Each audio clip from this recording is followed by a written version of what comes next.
श्री स्वामी समर्थ या मंत्राचा नेमका अर्थ तरी काय? मंत्राची फोड करून समजून घेऊया. श्री म्हणजे स्वयं श्रीपाद विराजित सद्गुरू भगवान दत्तात्रय स्वामी महाराज.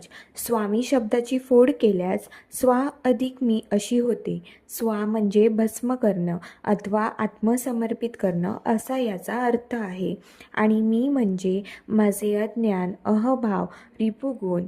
अर्थात स्वामी म्हणजे माझा मीपणा स्वा करा.